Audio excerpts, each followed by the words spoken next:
शर्मिंदा होना चाहिए पूरे देश को। प्रधानमंत्री से लेके एक अदना संतरी तक को माफी मांगनी चाहिए। प्रधानमंत्री से लेके एक अदना संतरी तक को माफी मांगनी चाहिए।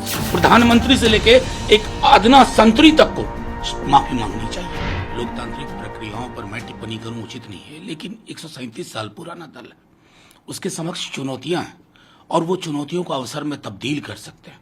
और मेरा मानना है कि अभी भी देश के स्तर पर हमारे नेता तेजस्वी जी, लालू जी दोनों लगातार दोहराते हैं कि देश के स्तर पर कांग्रेस का कोई विकल्प नहीं है। तो उसका फुटप्रिंट बरकरार रहे, उनके इंटरनल जो भी इश्यूज हैं वो रिजॉल्व हो, जिसमें कि बहुत महत्वपूर्ण कड़ी है अध्यक्ष का चुनाव। मैं समझता हूं कि मैं उस दृष्टिकोण से देखता हूं, चुनाव संपन्न हो, जो भी हो, कांग्रेस आगे बढ़े। लेकिन सर, इस पार्टी की नीतियों को लेकर के जिस तरह से लगातार आलोचना हो रही है, भारतीय जनता पार्टी नहीं, खुद कांग्रेस के जो लोग हैं जिन्होंने साथ छोड़ा है पार्टी का, जेपी नड्डा साहब कहते हैं कि ना तो रीजनल ना ही नेशनल ना ही रीजनल किसी तरह का स्टेटस नहीं है, बल्कि ये फैमिली पार्टी है। गुलाम नबी आजाद अपना दर्द बयां कर चुके हैं। वो कहते हैं कि वो उन्होंने पार्टी लीडरशिप पर जिस तरह से ब्लेम किया, ऑफिस बियरर पर जिस तरह से ब्लेम किया है, क्या कहना है? देखिए, मैं सीधे तौर पे कहता हूं कि जब किसी भी पार्टी का, और मैं बार बार दोहरा रहा हूं, इस साल जब पुरानी हो जाएगी ना, उसके सामने एजिंग की भी प्रॉब्लम होती है, पुराने और नए के बीच में समन्वय की दिक्कत होती है। अब जगत प्रकाश नड्डा जी जो स्वयं पार्टी के अध्यक्ष हैं, मैं चाहूंगा कि उस दौर के अखबार और मीडिया की खबरों को निकाल लें जब लोकसभा में आप 2 सीट पर थे। 2 सीट, कैसी कैसी बातें आपके दल के बारे में हो रही थी। तो मृत्यु आलेख मत लिखिए, उपहास मत उड़ाइए। जनता ही तय करती है कौन 2 से 200 पर जाएगा, अब कौन 300 से 2 पर आ जाएगा। तो ये उचित नहीं है, ये उपहास उड़ाना ना लोकतंत्र की संवेदनाओं के खिलाफ।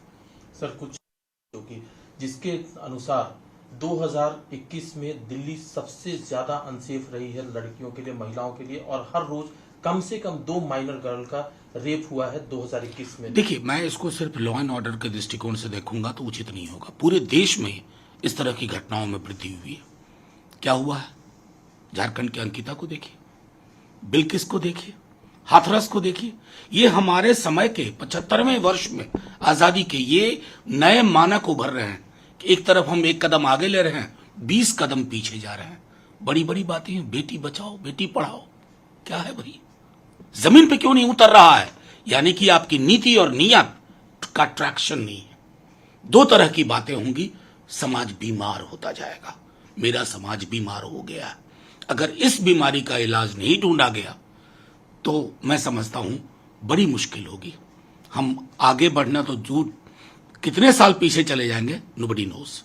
सर, झारखंड का आपने जिक्र किया है, तो घर में घुस करके जला दिया गया, वहां पर आपकी पार्टी खुद सरकार में हिस्सेदार है, तो कानून व्यवस्था की जवाबदेही तो आपकी बिल्कुल। मैंने शुरू में ही कहा, अगर आपने मेरे बयान को देखा हो, आहत हूं, चाहे झारखंड की अंकिता हो, हाथरस की बेटी हो,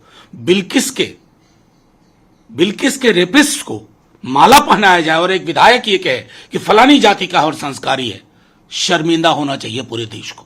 प्रधानमंत्री से लेके एक अदना संतरी तक को माफी मांगनी चाहिए। ये देश के हालात हैं। लोग कहेंगे कि इस पर बोलूंगा, इस पर नहीं बोलूंगा, उस पर बोलूंगा। क्या कर दिया हमने? रेप, बलात्कार, जला के मार देने वाली घटनाओं पर भी हमने बंटवारा कर दिया कि ये इस समुदाय, ये उस समुदाय। छी, इससे पार पाना होगा। ये रुग्णावस्था है, ये रुग्ण कर रहा है सब चीजों को। सर, एक जो खबर बिहार में किया गया है, वहां पर भी सरकार है और भारतीय जनता पार्टी लगातार कर रही है कि जैसे ही आरजेडी और जेडीयू की सरकार बनी है, क्राइम रेट में लगातार इजाफा हो रहा है। हालांकि ये जो घटना है, इसको लेकर के क्राइम रेट से इतर आप बार बार कहते हैं कि नजरिया मैं भाजपा वालों को सिर्फ इतना कहना चाहूंगा कि यार, इस तरह की राजनीति बंद करो। आप जब सत्ता में थे तब भी घटना होती थी, तब भी हम ये नहीं कहते थे आप हैं इसलिए हो रहा है। समाज का एक वर्ग इस तरह का तैयार हो चुका है।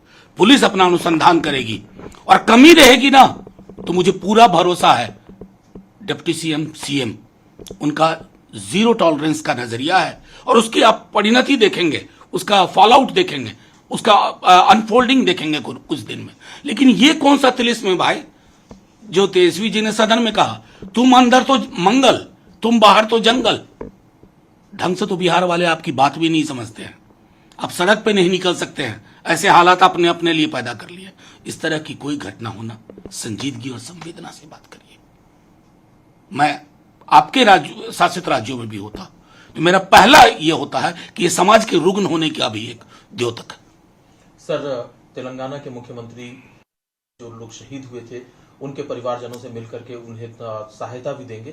क्या कहना है उनके इस दौरे को लेकर के कि इसको राजनीतिक दृष्टिकोण से देखा जाए या सिर्फ गलवान के लोगों से देखा जाए? सीधी सी बात सोचिए, वो एक राज्य के मुख्यमंत्री हैं, लगातार मुख्यमंत्री हैं। राज्य बनने के बाद वो अपने पुराने सहयोगियों से मिल रहे हैं। लालू जी से बहुत पुराने संपर्क रहे हैं, नीतीश कुमार जी से मिलने जा रहे हैं। इसको राजनीति से कतई ना देखा जाए, लेकिन हाँ एक बात तो है कि जो देश के हालात हैं आज के दिन में, अगर कोई भी 3-4 महत्वपूर्ण नेता बैठेंगे तो जाहिर है मौसम तो डिस्कस नहीं करेंगे ना।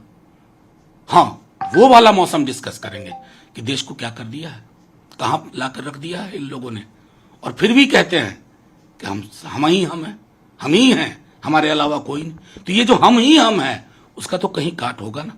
लेकिन केसीआर के पिछले बयानों को अगर देखा जाए तो वो लगातार अपनी पहचान बनाने के लिए लगातार कोशिश कर रहे हैं, वो एक विकल्प के तौर पर खुद को पेश करने की कोशिश कर रहे हैं। तो कहीं ना कहीं नहीं, सीधी सी बात है, गुजरात के मुख्यमंत्री देश के प्रधानमंत्री होने का सपना देखें तो ये बहुत अच्छा खंड है, और तेलंगाना के मुख्यमंत्री अगर देश के बड़े ओहदे पर जाने को सोचे तो इस पर बड़ा बवाल है। साहब, ये दोहरी नीति कैसे चलेगी? सहकारी संघवाद है, संघों से, सारे राज्यों से मिलकर के संघ बना है, तो हर कहीं नेशनल और रीजनल की ये बाइनरी उचित नहीं है।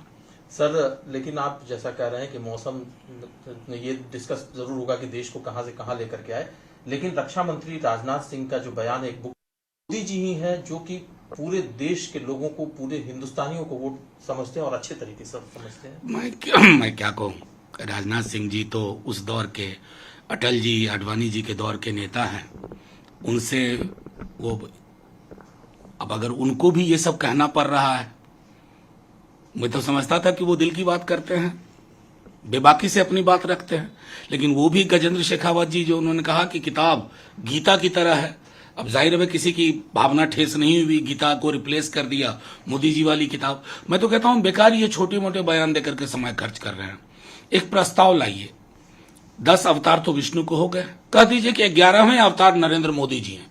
इस आशय का एक प्रस्ताव पार्लियामेंट में भी ले दी, डेली का किचकिच खत्म, परमानेंट 11वें अवतार है, हम भी हिचक के साथ ही मान लेंगे। तो लेकिन कपिल सिब्बल साहब तो कह रहे हैं ना कि मोदी जी सबको समझते होंगे, सारे भारतीयों को, लेकिन सारे भारतीय मोदी जी को समझते हैं, इसमें उनको संदेह नहीं। मैं तो थोड़ा एक आगे उनसे चला गया ना, मैं तो उनको 11वां अवतार कह रहा हूं कि प्रस्ताव ले आइए किसी धर्म संसद से। आपके पास तो बहुत थोक के भाव में धर्म संसद बिठाते हैं इधर उधर, जो उल जलूल काम करते हैं, उससे बढ़िया ये बढ़िया प्रस्ताव बनाइए कि 11वें अवतार है मोदी जी। तो डेली का जो ये है ना कि महात्मा गांधी से बेहतर समझते हैं या उनके बाद, ये किचकिच खत्म, सेटल कर दीजिए इसको।